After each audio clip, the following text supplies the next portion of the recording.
He sat in the same corner every morning, crippled, silent, and invisible to the world. People passed by without a glance, some wrinkling their noses, others throwing insults. But every single day, one woman knelt beside him with a bowl of hot sadza and beans, never asking his name, never expecting anything in return. Until one day he looked up at her, eyes brimming with tears, and whispered, "I'm a billionaire."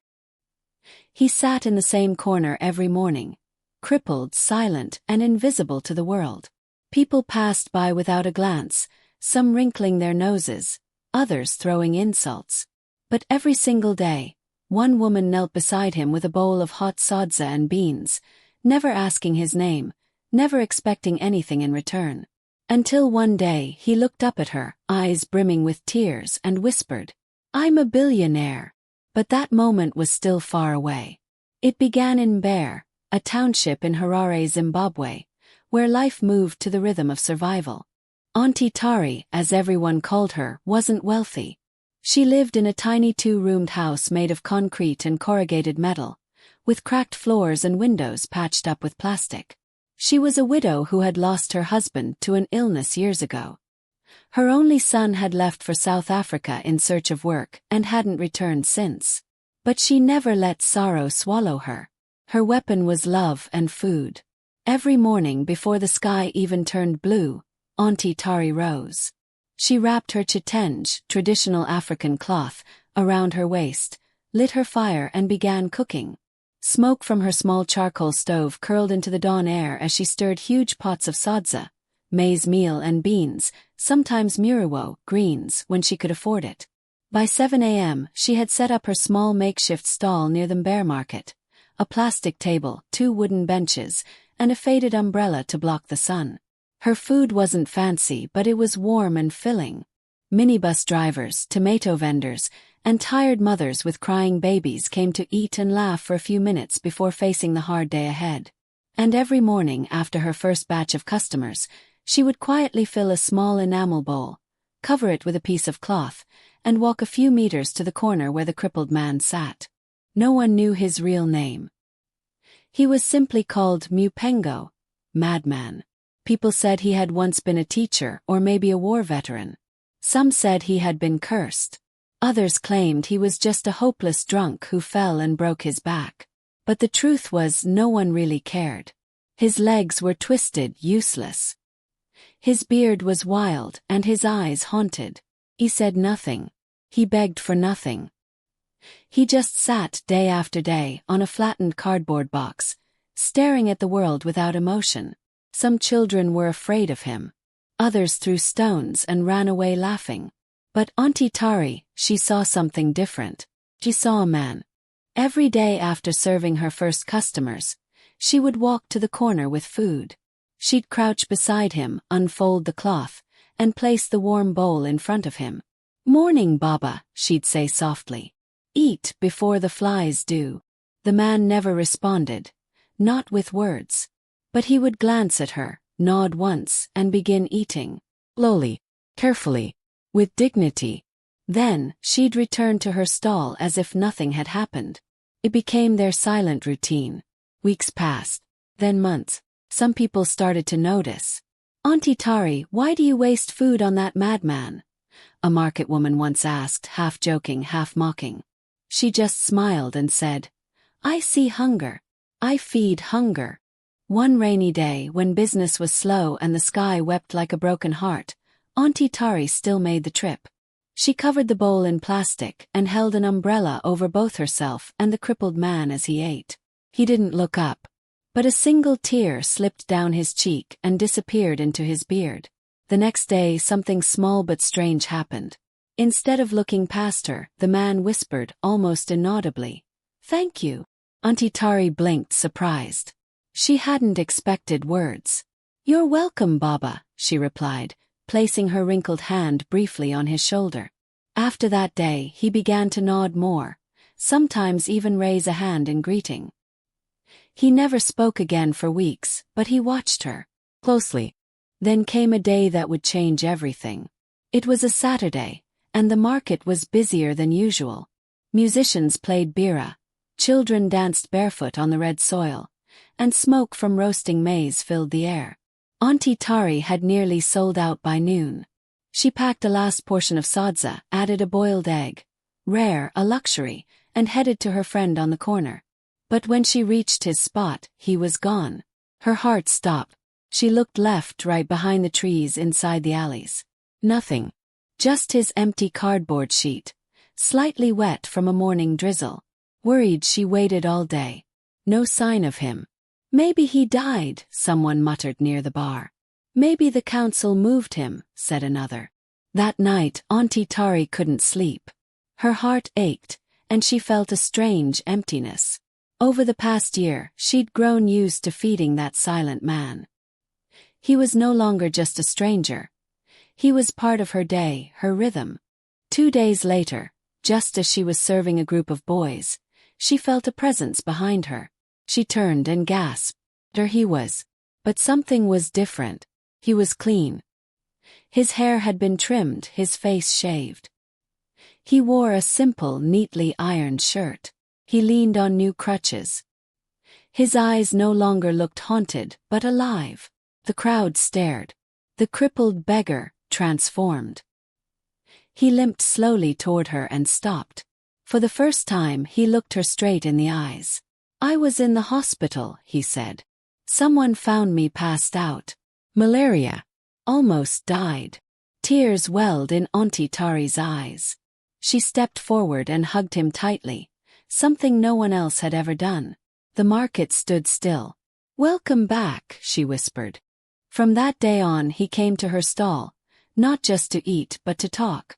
His name was Chicombrero, meant blessing. He began helping her when he could, wiping tables, packing plates, collecting empty bowls. People stopped calling him Upengo. They started calling him Sakura Chico, Uncle Chico. But still, no one knew his full story. Until one day he told her everything. I wasn't always like this, he began, sitting on the same bench he once leaned against with broken legs. I was a businessman. Owned real estate in South Africa. Had drivers, suits, even bodyguards. Aunty Tari stared at him, stunned. But how? She whispered. My brother betrayed me, he said. Falsified documents. Took everything. I tried to fight back. He arranged men to beat me up. They left me in the bush. Legs shattered, half dead. I woke up in Zimbabwe. Don't even remember how I crossed the border. My mind broke. My spirit died. He paused, voice trembling. But you fed me. Every day. No questions. No judgment. You made me human again. A tear ran down her cheek. And now? She asked softly. He reached into his worn bag and pulled out a small silver device. Satellite phone. I've been in touch with lawyers, he said. I'm getting it all back. My properties. My life. He took a deep breath and added, I am a billionaire. The market didn't sleep that night. Word spread like wildfire. The mad beggar is a billionaire. From the fruit vendors to the fishmongers, from the combi drivers to the school kids, everyone in Bear had a version of the story. Some called it a miracle, others didn't believe it at all. But only Aunty Tari knew the real truth. And only she had seen the pain behind the title. After that quiet revelation, Chicombrero didn't disappear into a mansion or drive away in a convoy. Instead he stayed. Day after day, he continued helping Aunty Tari at her stall. He still ate from the same enamel bowl. Still wiped down tables. Still smiled at the same kids who once mocked him. But there was a difference now. He walked taller, not just with his back but with his soul. And then one day he came in a black car. The entire market froze when the black Range Rover pulled up. Dust swirled around it like smoke announcing royalty. A driver stepped out first, then opened the passenger door. Out stepped Chicombrero, not in rags, not on crutches, but in a custom blue suit. The kind you see in magazines. Italian shoes. Designer sunglasses. But when he smiled, it was still him. He walked straight to Aunty Tari's stall. Without a word. He pulled out a chair and sat down like any other day. "Dine Zara, auntie," he said with a chuckle. "I'm hungry." Tari looked up from the pot, eyes wide, and laughed. Look at this big man now demanding sadza like he owns the world." "Maybe I do," he winked. And the market exploded in joy. Laughter, cheers, ululations. Old women clapped. Kids shouted his name. Even the fruit sellers danced. But Chicomborero wasn't there to show off. He had come with a plan. Later that week, he invited Aunty Tari to a meeting. Not just her, he called the whole market community.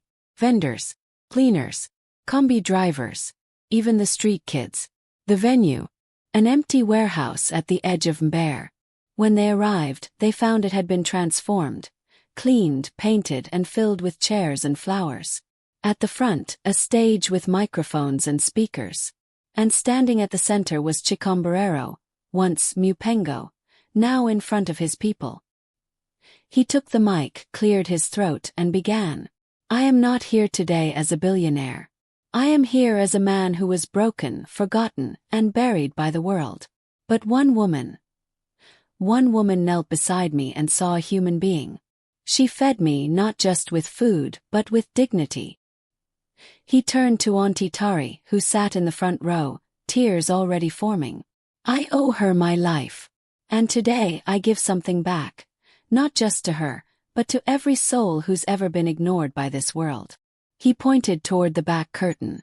Drop. Behind it stood blueprints, posters, and models. "I am building the Tari Foundation Center, right here in Beggar.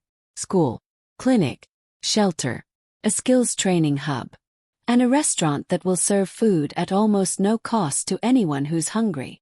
Gasps filled the room. All in her name. Because kindness should never be invisible. Aunty Tari stood speechless. For years, she had simply done what her heart told her. She never thought she was changing lives. But now, hundreds of people clapped for her. Some hugged her. Others cried. Chicomborero walked over and handed her a small envelope. Inside, a deed to a new home. Fully furnished, fully paid. And one more thing. A letter from Chicomborero. "To the mother I never had. Thank you for loving me when I was unlovable." Months passed. The Tari Foundation Center opened its doors with music and celebration. Chicomborero now traveled between Zimbabwe and South Africa, rebuilding his empire. But no matter where he was, he always called Tari every Sunday. And every time he returned home, he still ate from that same enamel bowl, because some tastes remind us of where we truly come from. As for Aunty Tari, she never stopped cooking. Even in her new house with tiled floors and running water, she still woke up before dawn, wrapped her chitenge, and stirred her pot of sadza. But now she cooked for more than just survival. She cooked for hope. In the heart of Africa, where dust rises with every step and life demands strength from the poorest souls, one woman's simple act of kindness changed the course of a forgotten man's destiny. She didn't know he was rich. She didn't care.